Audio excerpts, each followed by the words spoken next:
Bueno, pues les doy la bienvenida a esta clase de lógica 2. Vamos a iniciar lo que es la unidad número 2. Vamos a empezar con un primer tema que se llama argumentos y subargumentos, ¿sí? Si ustedes quieren seguirme, esto está aquí en la página 63, ¿sí? Argumento principal y subargumentos, ¿de acuerdo?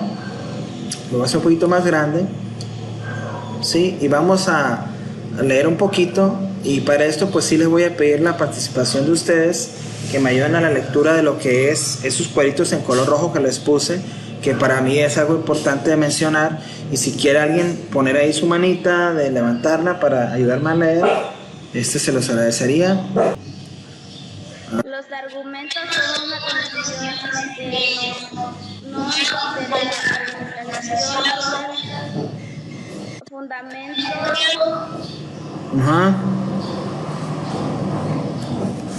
racional que permite dar sustento a las afirmaciones cuando enfrentas otros puntos de vista. O pretenden justificar sus creencias. Ok, gracias. Hasta ahí está bien. Ok, vamos a continuar con el otro cuadrito, el título y el cuadrito que está en rojo. Argumentación dialectiva y secuencial. El argumento estudia en la argumentación, ya sea presente en forma de diálogo o texto. En la argumentación dialéctica, el argumento es un procedimiento apoyado en evidencias y razones para referir o convencer a una interpretación, el cual propone interpretaciones e incluso refuta y Contraargumenta, muy bien. ¿Sigo? Sí, léelo, sé lo que sí. Léelo. En un texto, todos los recursos argumentativos se presentan como una secuencia de a favor de una técnica. De manera monológica, a esto le denominamos argumentación secuencial. El modelo para la argumentación dialógica, aunque es originario de Taoísmo, ha sido aplicado para otros investigadores y se ha estudiado más adelante como método Chicharo, el cual Ok, gracias. Bueno, por ahí nos aparece del lado derecho, sine qua non, dice. Sine qua non, ¿qué significa? Expresión latina que remite a una condición necesaria para que algo sea. Se traduce al español sin la cual no. Sí, bueno, cuando estamos en un hecho de estar argumentando, siempre lo hemos estado comentando y lo decimos muy continuamente, es importante que nosotros tengamos los suficientes argumentos o fundamentos para defender un punto de vista, ¿sí? Cuando nosotros estamos hablando y dando argumentos, entonces estamos haciendo una secuencia de argumentos constantes. Estamos lanzando premisas o afirmaciones, pero con base en algo que nosotros estamos dando sustento, ¿sí? Por ejemplo, yo he escuchado a personas, yo creo que ustedes también han escuchado a personas que dicen que no existe el COVID. Y dicen, ¿para qué te cuidas? No pasa nada, mire, yo no me he cuidado y no me ha pasado nada. Y bueno, pues esta es una argumentación.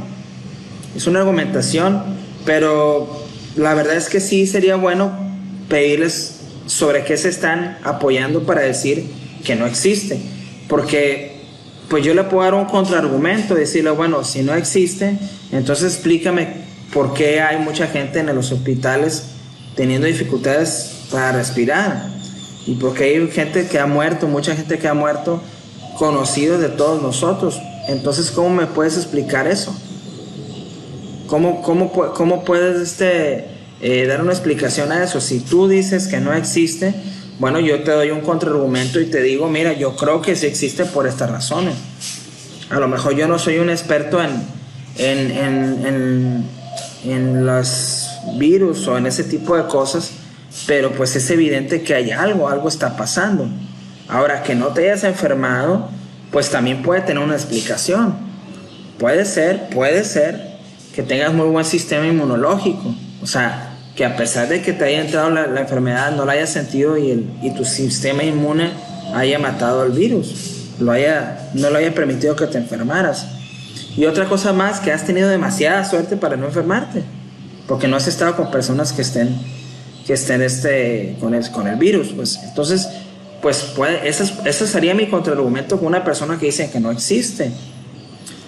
Porque si ya no fuéramos a utilizar el sarcasmo, o sea, pues yo le diría, bueno, si no existe, pues ¿qué te parece si te vas de ayudante ahí en los hospitales, allá donde hay mucha emergencia, y les ayudas a cosas que no te va a pasar nada porque no existe la enfermedad? Bueno, eso sería un comentario sarcástico diciéndole, oye, pues si no existe, pues entonces ¿por qué no vas a ayudas allá, no? Entonces, son cosas que realmente no vamos a encontrar argumentaciones que no tienen ningún fundamento, porque en realidad no lo tienen.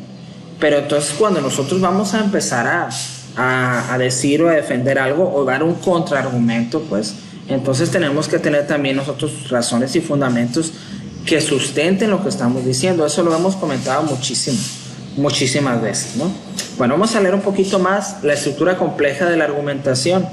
Esa parte y lo que sigue hacia abajo, igualmente pues le voy a pedir a alguien más que nos ayude a leer, quien guste. ¿Puedo leer yo? Sí, adelante, Julio.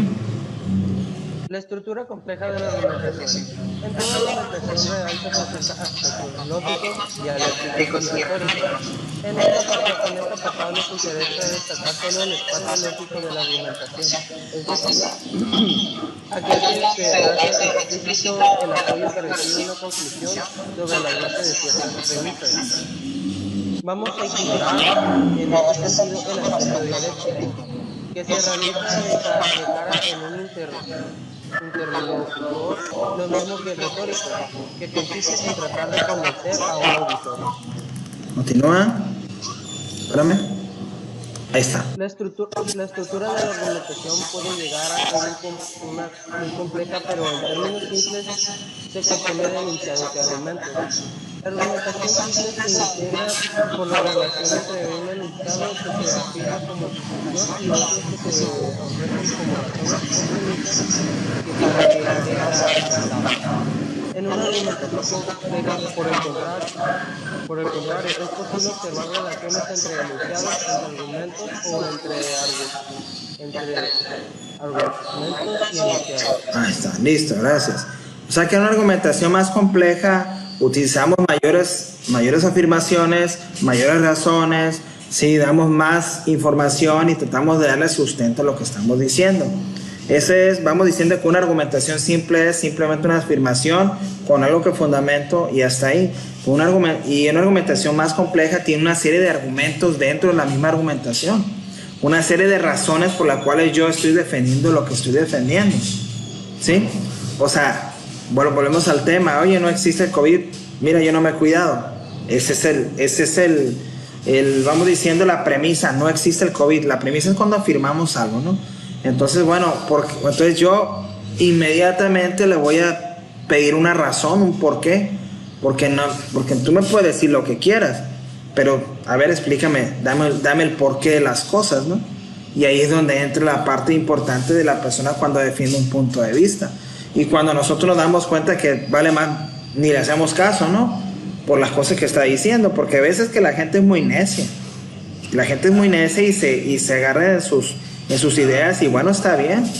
Y a pesar, lo vimos lo estábamos diciendo cuando veíamos los escenarios o los tipos de, ¿cómo se llamaba? La disputa personal, que decía, acomoda el lugar, defienden un punto de vista, y por más que le hacemos entrar en razón, ellos no quieren perder el diálogo o el debate, ¿verdad? Entonces muchas veces nos topamos con gente muy necia y muy terca, que sus afirmaciones pues tienen un sustento muy débil, pues entonces la verdad pues no tiene caso ni qué leer con ellos, ¿verdad? Porque entonces si nos damos cuenta que la persona con la que estamos hablando, sus argumentaciones, sus palabras, sus fundamentos no tienen ninguna fuerza, entonces no tiene caso. Ya nos estamos dando cuenta que es una persona que es muy terca y muy necia y que se centra en sus ideas y no quiere escuchar otras palabras. Entonces, ¿sabes qué? Está bien, ahí la dejamos, ¿no? Muchas veces nosotros somos los que estamos mal cuando nos topamos con ese tipo de gente, porque queremos debatir con gente que sabemos que no le vamos a ganar porque están muy cerrados, pues. Entonces lo más prudente es, ¿sabes qué? Bueno, hasta ahí la dejamos y está bien. Respeto lo que tú dices, pero no estoy de acuerdo, ¿no?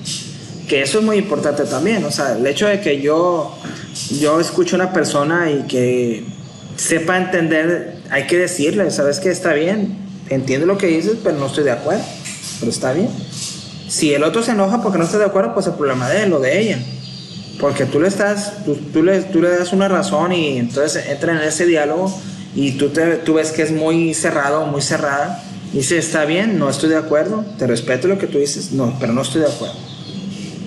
Y habrá gente que se va a molestar contigo por el hecho de que le estás diciendo que no estás de acuerdo con él, porque hay gente que no tolera esas cosas.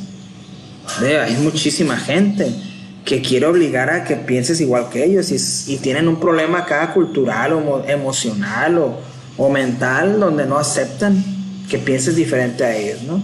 Y eso es un gran error. Y hay otros al revés, que quieren imponer, o sea, que quieren de alguna manera hacer ver y por más que le dices que no estás de acuerdo y están ahí empecinados y también sabes que mejor te vas de ahí, ¿no?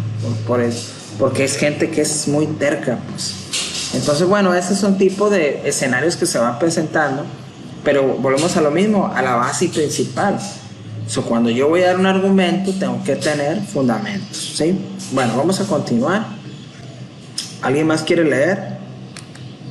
Por ahí que quiera participar. Brian Félix Tapia, adelante. Sí, puedes leer todo desde arriba.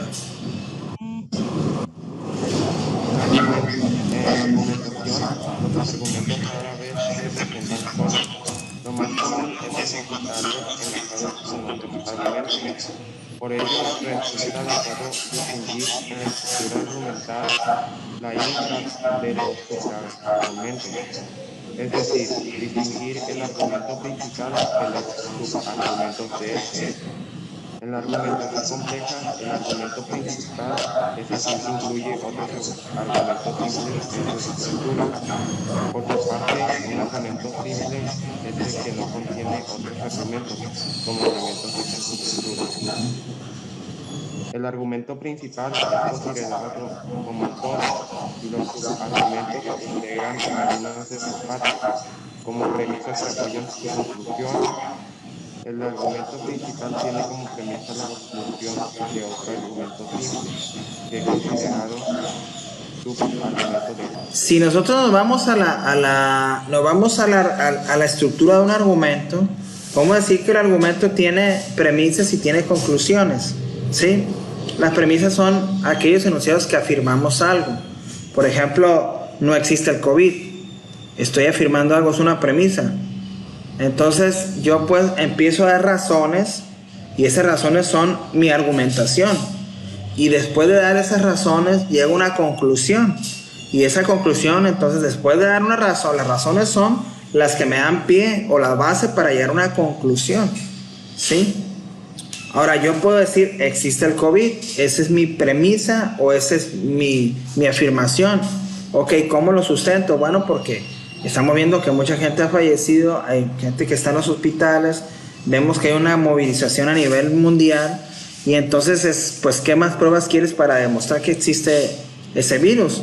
Por lo tanto, entonces hay que cuidarnos, ¿no? Llego a esa conclusión. O sea, si sé que existe, porque es evidente que donde sea encuentro problemas, o inclusive hemos visto cómo ha afectado a todas las personas laboralmente, de salud, etcétera, pues entonces llego a la conclusión de que me tengo que cuidar y tengo que cuidar a mis seres queridos, ¿no? Bueno, dentro de lo que es este tema está un método que le llaman el método Chicago, le dicen, ¿sí? Que tiene que ver con estos 5 puntos que aparecen aquí, que fue creado como para tomar de base como una sugerencia de cómo podemos argumentar, ¿no? ¿Cuál sería si nos dicen, oye, te voy a explicar cómo puedes argumentar? ¿Cuál sería la estructura, vamos diciendo, desde el punto de vista de estas personas que están por acá arriba? Wayne, Williams y todos esos investigadores pues ellos quisieron decirnos o darnos una muestra de cómo podríamos nosotros de alguna manera argumentar tomando como base estos 5 puntos, ¿no? Es una sugerencia de ellos, pero al fin y al cabo es interesante y se divide en 5 partes. Se inicia con la afirmación, cuál es la razón, la evidencia, la garantía y las condiciones de refutación y excepciones. Entonces vamos a ver un ejemplo que está por aquí. Vamos diciendo con los puntos del método, de este método Chicago, donde vienen las 5 partes, ¿no? Inicia con la afirmación, después el por qué es la razón, las evidencias es me baso en esto, y las condiciones de refutación muy importantes, porque esto nos da pie a nosotros saber o entender qué nos pueden decir para debatir lo que estamos afirmando y tomar en cuenta para el momento de argumentar. Es decir, si yo voy a ir a un lugar, a una escuela, a decir que existe el COVID, tengo que pensar que alguien me va a decir que no existe. Esa es la condiciones de refutación, ¿no? Entonces yo tengo, sobre esa posible cuestionamiento que me van a hacer sobre mi afirmación, yo tengo que tener una respuesta, ¿sí? Entonces, y la garantía, bueno, es el enlace entre la afirmación y la razón, que es una parte muy, muy evidente. Ahorita lo vamos a ver con un ejemplo, ¿sí? Entonces, vamos a ver de alguna manera cómo se va dividiendo estos pequeños recuadros de cada una de las partes del método Chicago, y vamos viendo un ejemplo que aparece aquí, ¿sale? Entonces volvemos nuevamente a la participación con ustedes. Si alguien quiere ayudarme a leer lo que es afirmación y razón dentro de este método, y ya vemos el ejemplo. ¿Alguien quiere leer? Entendemos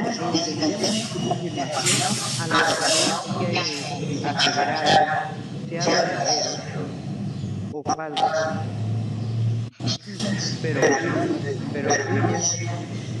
pero cuya veracidad necesita apoyo. La afirmación genera pero cuya veracidad se intenta probar y necesita apoyo. La afirmación en general de un texto es lo mismo que es lo mismo el argumento principal o que la tesis. Por su parte, la razón es una oración, una oración que es una oración que apoya. Pues la afirmación es la tesis o es la premisa o es el argumento principal de lo que yo creo, y el respaldo es el porqué. Y vemos aquí un ejemplo en color azul, que la afirmación dice: la televisión puede tener efectos psicológicos dañinos en los niños. Esa es la tesis o esa es la afirmación o la premisa. Ahora dice un porqué. Cuando son expuestos constantemente a imágenes violentas, los infantes deducen que la violencia es natural. Ese es un porqué. Ahora, el porqué que está dando esta persona no necesariamente vamos a tomarlo como que es verdadero, ¿no? Ahí es donde entra nuestra capacidad de análisis. O sea, están dando un porqué porque pues si yo estoy afirmando algo, pues tengo que decir un porqué. En este caso dice que la televisión puede afectar psicológicamente a los niños, y vuelvo a decir, pues, porque, oye, ¿por qué? Bueno, cuando son expuestas constantemente a imágenes violentas, los infantes deducen que la violencia es natural. Ese sería el respaldo, ¿sí? O la razón que está dando la persona, ¿de acuerdo? Ahora, ¿cuál es la evidencia? Vamos a pedirle ahora a alguien más que lea, o si quiere leer Julio, que quería leer, o alguien más que quiera leer que no haya leído, también le damos la oportunidad. La evidencia o datos. Adelante, Ana Teresa Arteaga. Evidencia. Las argumentaciones similares a la afirmación en virtud de que sirven de apoyo a la afirmación. No obstante, existe una diferencia sutil entre ambas.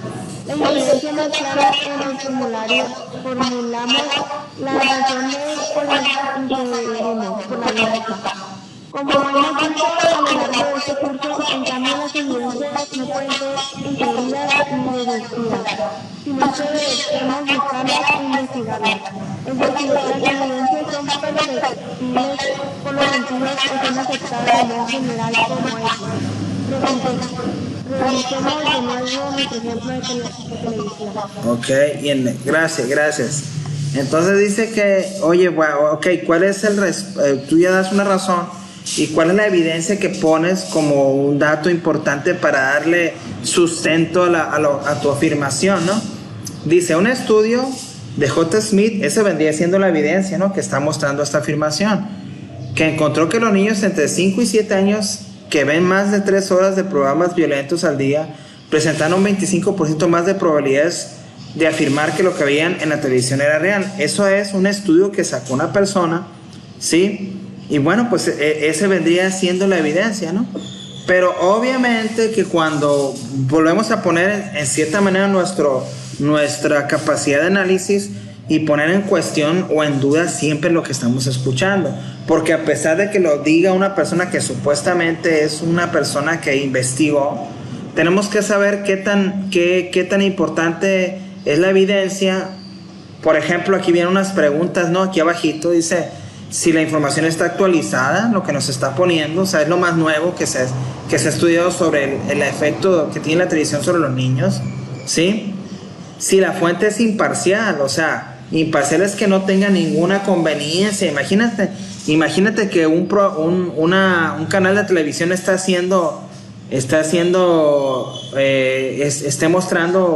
financiando a esta persona, pues obviamente no va a querer que digan que la tele afecta a los niños, ¿no? Entonces tiene que ser una fuente imparcial, o sea, que no tenga conveniencia de lo que está diciendo, sino que realmente lo que dice es porque lo investigó, ¿sí? Que lo que expresa el autor sea un hecho, una opinión, y cuál es la importancia de la persona que investigó, ¿no? Esos datos son importantes que yo los tome en cuenta en el momento de que me van a dar una evidencia, ¿no? Oye, lo dijo fulanito de tal, bueno, ¿quién es? ¿Dónde trabaja? ¿Qué se dedica? ¿Qué tan preparado está? O sea, ¿valdrá la pena que yo tome como dato importante la evidencia que tú me estás dando para dar sustento a tu afirmación? Bueno, pues es importante eso, ¿no? Bueno, aquí nos menciona algunos errores frecuentes, ¿no? Así de manera muy encima, ¿no? Muchas veces la gente pasa mucho y tienen que tener mucho cuidado con esto ustedes.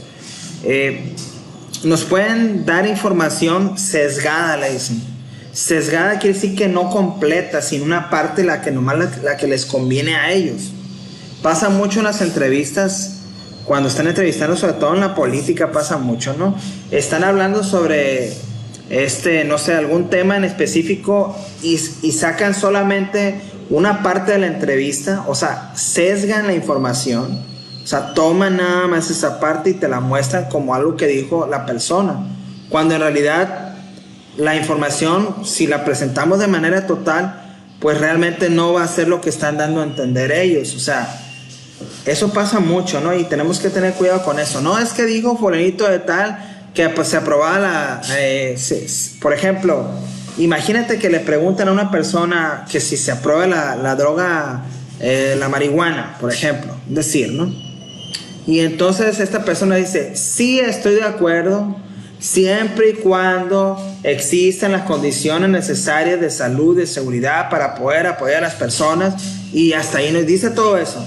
Y resulta ser que dicen por ahí, mira, vamos a agarrar nada más donde dice sí, estoy de acuerdo, y tomamos esa parte y no damos la otra parte.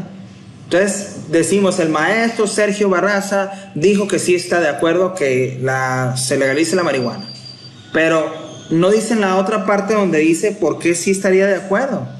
Esas cuestiones es sesgar la información, y nosotros tenemos que ser muy inteligentes en eso. Cuando alguien está hablando y nos está dando razones, hay que ver si lo que está diciendo no es una información sesgada, pues que nada más quieren decirnos lo que ellos quieren que tú escuches. Muy importante eso. Y la otra parte es cómo obtuvo la información, ¿no? Sí, hay que saber de dónde saca la información, los datos. Oye, hice una encuesta en Costa Rica y en Costa Rica dijeron las personas que encuesté que estaban de acuerdo con que se legalice la marihuana. Ok. Ah, no, oye, pues si una encuesta hizo, oye, pues espera. Pues en Costa Rica son como 40,000 habitantes, más o menos. ¿Cuántos encuestaste? No, pues encuesté a 10. Pues no tiene ningún sustento eso. O sea, no es suficiente como para tomar de referencia a 10 personas que hayas entrevistado. Es más, y no nada más eso. ¿Dónde hiciste la encuesta? No, pues la hice ahí en un barrio donde les encanta la marihuana. No, pues claro, te van a decir que si quieren. ¿Sí me explico? Entonces, ese tipo de cosas son las que yo necesito que ustedes analicen y tomen en cuenta el momento de que alguien está dando un dato, una evidencia. Hay que saber si esa información que está dando está realizada, está bien calificada, está bien hecha, dónde se está haciendo, ¿sí? Bajo qué condiciones se está tomando esa información, ¿sí? Si no está sesgada, ¿sí? Si la metodología que se está utilizando para obtener la información da sustento, es confiable, es fiable, ¿sí? Todas estas cosas son importantes en la evidencia. Y quiero pues de alguna manera que ustedes lo tomen en cuenta. Entonces ahí es donde entra la parte, vamos diciendo, analítica de todos nosotros. Precisamente ahí es esa parte. Obviamente que cuántas veces no nos han engañado con mucha información. Sí, o sea, por ejemplo, yo ahorita me pongo a pensar en el refresco Coca-Cola, ¿no? Vas a un juego de béisbol, vas a un juego de fútbol, un juego de básquetbol, donde sea, y ahí está el refresco. Cuando sabemos que es uno de los grandes problemas que tiene México es precisamente el abuso del refresco de la Coca-Cola y que está provocando no nada más el refresco, pero es una de las causas principales, la obesidad, ¿cómo se dice? El diabetes, etcétera, todo ese tipo de enfermedades. Entonces, ¿cuál relación hay entre lo que el refresco de la Coca-Cola aparezca en todos los eventos deportivos? Cualquier persona o cualquier niño que a lo mejor todavía no tiene la capacidad de darse cuenta podría pensar que es algo saludable cuando sabemos nosotros que no lo es. Inclusive gente mayor también puede caer en esa situación porque pues lo relaciona directamente con eso. Cuando sabemos perfectamente bien, precisamente esa es la parte importante de las personas que se preparan y estudian, porque empiezan a ver las cosas de manera distinta. Y entonces empiezas a hacer críticas sobre eso y empiezas tú a tomar tu valor de decir, esto no me gusta a mí, no estoy de acuerdo, y lo dices y lo externas. Por eso las cosas van cayendo. Un ejemplo muy importante también que les puedo decir, hace años, los anuncios de cigarrillos salían en la tele, el Marlboro y no sé qué, el Raleigh, no sé qué cigarros había.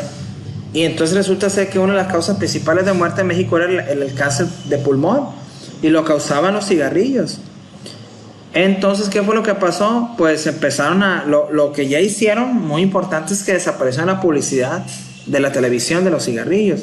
Y no hace mucho, acabo de ver que, no sé si en qué país de aquí del mundo, van a prohibir el cigarrillo.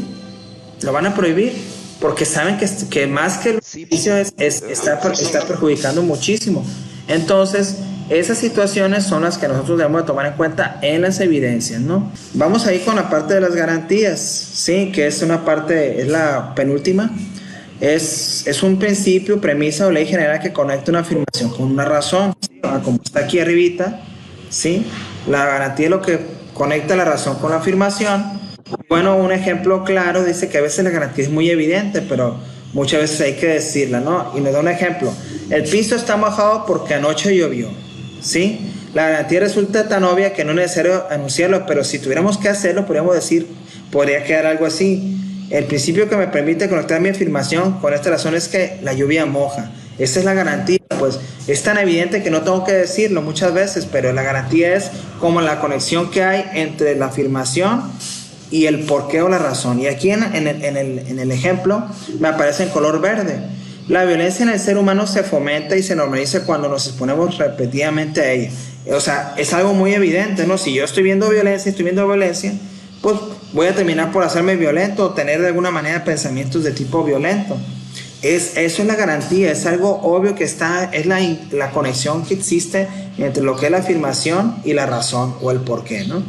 Y finalmente, ya para terminar, es la condición de refutación que les decía hace rato, que es la parte de abajo en color lila. Les decía, cuando yo voy a decir algo, tengo que pensar en lo que me pueden decir o me pueden dar la contra de lo que estoy diciendo. Esa es la condición de refutación, ¿sí? Si yo estoy pensando nada más en lo que voy a decir y no pienso en lo que me pueden contraargumentar, entonces me puede fallar mi defensa de lo que estoy diciendo.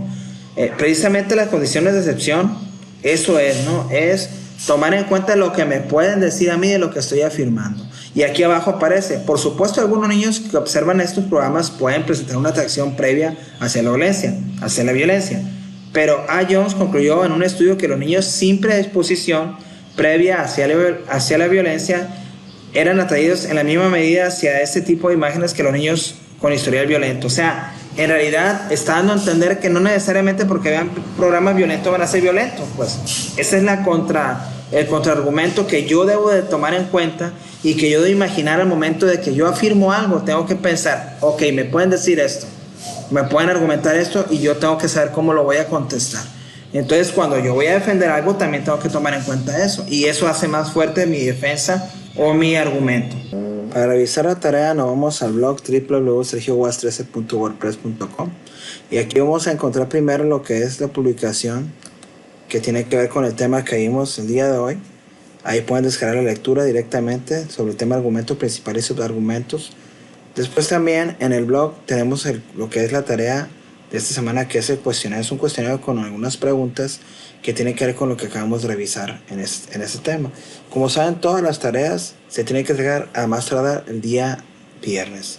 Ahora, como sabemos, esta fecha, esta semana, la semana vamos a decir, de la unidad número 2, y que se toma en cuenta la asistencia para el día 14 de marzo.